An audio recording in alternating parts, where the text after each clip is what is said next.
Hi guys, welcome to my YouTube channel. ఈరోజు ఏమైందంటే తెలుసా గాయస్, కొన్ని 2 రోజుల నుంచి మా చెల్లె కడుపు నొప్పి లేస్తుంది గాయస్. అయితే హాస్పిటల్ తీసుకెళ్ళినాం. అయితే నూడిల్స్ గిడిల్స్ తిన్నందుకు కడుపు నొప్పి లేచి ఫుడ్ ఎలర్జీ అయిందని చెప్పారు గాయస్. అయితే ఫుడ్ ఇన్ఫెక్షన్ అయిందంట గాయస్. మా అమ్మ ఇంటికి తీసుకెళ్ళాం. మేము తీసుకెళ్ళినాక ఏమైందంటే మా చెల్లెకి మా పిన్ని వాళ్ళు నూనె పెడుతున్నారు గాయస్.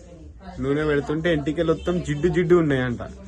అయితే ఏమైందంటే మా పిన్ని జర కటింగ్ చేసేసింది కదా, చిన్నగా చేసింది.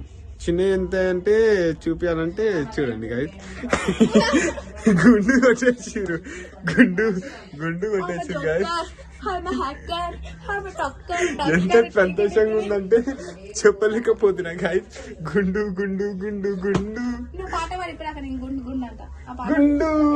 నా మీద గుండులు లేవా అమ్మో, నీకు మీద ఇంటికి లేవా అమ్మో, అమ్మ ఇంటికి తీసుకొని కొట్టి ఇచ్చినారా గుండు.